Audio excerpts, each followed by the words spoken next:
Good morning six class. देखो बच्चों, अपना लास्ट डे जो है वो आपके 2 चैप्टर कंप्लीट हो गए थे, एक पोएम कंप्लीट हो गई थी और कल हमने उसकी क्वेश्चन आंसर्स भी कर लिए थे। तो अब हमारे थर्ड चैप्टर स्टार्ट होने से पहले फिर हमारी एक पोएम है जिस पोएम का नाम है द काइट। अब काइट से तो आप सभी समझ गए होंगे, पतंग। इस पोएम का नाम है पतंग, तो उसी को हम आज पढ़ रहे हैं। तो देखिए, लिखा हुआ है all of us like to fly kites. हम सभी को आसमान में पतंगे उड़ाना बहुत पसंद होता है। और होता ही है, पतंगे जब आसमान में उड़ती हैं तो बड़ी अच्छी लगती हैं। हमारे पतंग उड़ाने के लिए तो हमारा एक फेस्टिवल होता है, हम संक्रांत में पतंगे उड़ाते हैं। तो यही कहा है कि हम सभी को पतंगे उड़ाना बहुत पसंद होता है। Have you ever tried to fly one? क्या आपने कभी पतंग उड़ाने की कोशिश की है? यहाँ पर पूछा गया है बच्चों कि क्या आप लोगों ने कभी पतंग उड़ाने की कोशिश की है। Read this poem about a kite as it flies in the sky. यहाँ पर आप एक ऐसी ही कविता आज पढ़ रहे हैं जिस कविता में पतंग के बारे में ही बताया गया है कि एक पतंग कैसी होती है जब वह आसमान में ऊंची उड़ती है। फ्लाइज यानी उड़ना, स्काई मीन्स आसमान।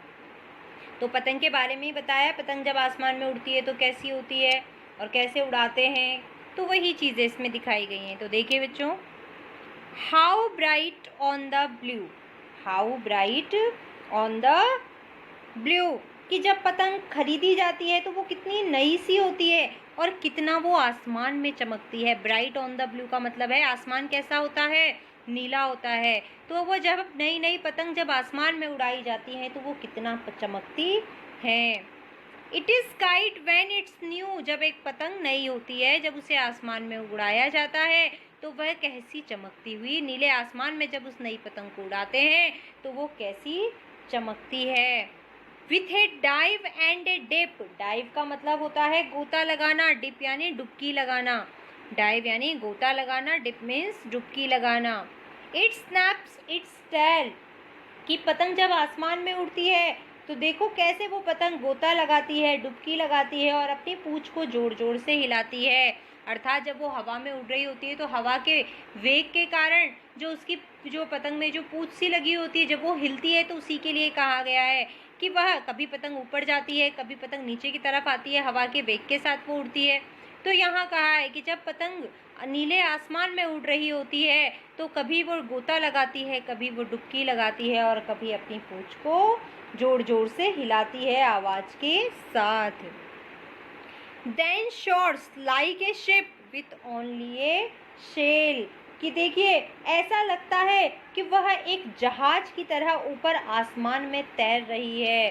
वो क्या कर रही है? लाइक ए शिप, एक जहाज की तरह, ओनली ए सेल, लेकिन एक पाल पर वह तैर रही है। As over tides of winds it rides, अब यहाँ देखिए राइड्स करना यानी सवारी करना, और यहाँ पर कहा गया एज ओवर टाइड्स, अर्थात हवा की लहरों के ऊपर वो सवारी करती है। कहाँ सवारी करती है वो? As over tides of wind it rides, वह हवा की लहरों के ऊपर सवारी करती है, क्योंकि पतंग आसमान में हवा से ही उड़ती है और हवा के कारण ही उड़ती है, इसीलिए कहा है कि वह आसमान में हवा की लहरों के साथ सवारी करती है। Climbs to the crest, climbs to the crest of a gust and pulls, कि वह जब हवा के झोंके होते हैं तो कभी तो वो नीचे की तरफ आ जाती है, तो कभी वह तेज हवा के झोंके के साथ उड़ते हुए ऊपर शिखर तक पहुंच जाती है। कहाँ तक पहुंच जाती है? शिखर तक। क्रेस्ट यानी शिखर के लिए कहा गया है यहाँ पर, कि कभी तो हवा के झोंकों के साथ जब हम धागे से उसे खींचते हैं तो उस खिंचाव से वो ऊपर आसमान में और ऊंचाई की तरफ, शिखर की तरफ पहुंच जाती है। Then seems to rest as wind falls, लेकिन जब हवा रुक जाती है तो ऐसा लगता है कि हमारी पतंग भी थक गई है और वह कुछ देर के लिए विश्राम कर रही है।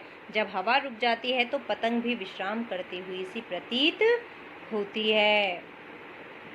When string goes slack, you wind it back, जब हम पतंग को उड़ा रहे होते हैं तो हमें धागा मजबूती से पकड़ना होता है, लेकिन जब हमारी डोर ढीली पड़ जाती है तो हम देखते हैं, क्योंकि पतंग जब ऊपर हवा नहीं चलती है तो पतंग क्या होने लगती है? नीचे आने लगती है। तब हमें अपनी पतंग को संभालने के लिए तेजी से अपनी डोर को समेटना पड़ता है। तो इसीलिए when string goes slack you wind is back, कि जब हवा लौट जाती है तब हमें जल्दी से क्या करना पड़ता है, अपनी डोर को तेज़ी से खींचना पड़ता है, डोर को लपेटना पड़ता है, ताकि हम अपनी जो पतंग है उसे संभाल सकें। And run until a new breeze blows, और तब तक हमें उस धागे को समेटना पड़ता है जब तक कि हवा का एक नया झोंका नहीं आ जाता। फिर से हवा आती है तो पतंग उड़ने लगती है, नहीं तो पतंग क्या करने लगती है, नीचे गिरने लगती है। और उस पतंग को संभालने के लिए हमें तेजी से डोर को खींचकर लपेटना पड़ता है। How bright on the blue is a kite when it's new, फिर से वही बात कही गई है कि देखो जब फिर से नया झोंका आता है तो कैसे हमारी पतंग जो है ऐसा लगता है जैसे कि उसके पंखों में हवा भर गई है, और फिर से वो नीले आसमान की तरफ ऊपर की तरफ जाती है। और जब वह पतंग आकाश में उड़ती है तो वो उड़ती हुई बहुत चमकती है, फिर से वो उड़ने लगती है और चमकने लगती है।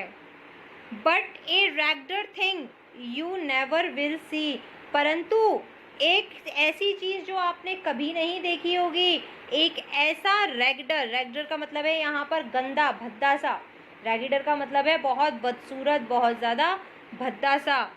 और इसके बाद देखिए, बट ए रेगडर things you never will be never will see, कि एक ऐसा भद्दा सा, एक ऐसा बदसूरत सी चीज़ जो आपने कभी नहीं देखी होगी, वो क्या है, वो क्या है, when it flaps on the string in the top of a tree, कि जब हमारी पतंग उड़ रही होती है तो सबसे गंदा कब होता है, जब हमारी कोई डोर जो है, पतंग की डोर किसी पेड़ में फंस जाती है या किसी पेड़ की शाखा से टकरा जाती है, तो उसके बाद उस धागे पर हमारी पकड़ नहीं रह जाती और वह ऊपर उड़ रही पतंग जो है, वो आसमान में जो पतंग है वो फ्लैप्स करने लगती है, अर्थात फड़फड़ाने लगती है। इसी के साथ आपकी पोएम ख़त्म है। हैरी बैन ने इसको लिखा है।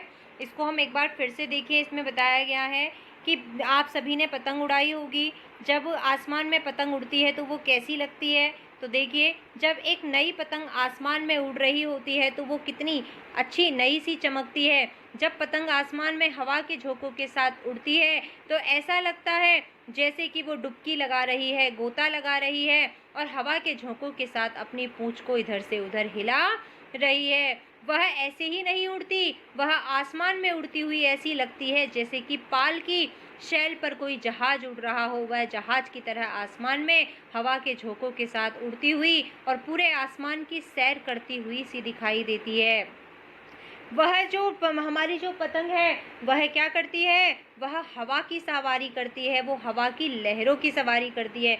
हवा की जो लहरें होती हैं उन्हीं लहरों की वो सवारी करती है। जब हवा बहुत उच्च शिखर पर होती है तो हमारी पतंग जो है वो नीचाई से लेकर ऊंचे सर्वोच्च शिखर तक पहुंच जाती है और हम धागों को छोड़ते जाते हैं, धागे को छोड़ते जाते हैं और हमारी पतंग जो है वो उच्च शिखर तक ऊपर चढ़ती जाती है। लेकिन वो तब जब तक तो ऊपर शिखर पर दिखाई देती है, लेकिन जैसे ही हवा रुक जाती है वैसे ही ऐसा लगता है कि हमारी पतंग का चढ़ना ऊपर की तरफ, शिखर की तरफ बढ़ना भी रुक गया है और ऐसा लगता है कि वह भी अब विश्राम कर रही है और पतंग भी जैसे थक गई है। और जब हवा रुकती है तो देखिए, when string goes like you wind is back, कि हमें फटाफट से अपने धागे को समेटना पड़ता है, उस धागे को संभालना पड़ता है जिस धागे से, जिस डोर से हम हमारी पतंग को आसमान में उड़ा रहे थे। और तब तक हमें उसे समेटना और लपेटना पड़ता है जब तक कि एक नई हवा का झोंका फिर से नहीं आ जाता।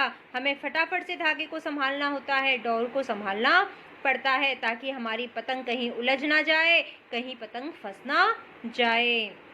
और हम दौड़ते हैं और अपने धागे को समेटते हैं, डोर को लपेटते हैं तब तक जब तक कि एक नई हवा का झोंका नहीं आ जाता।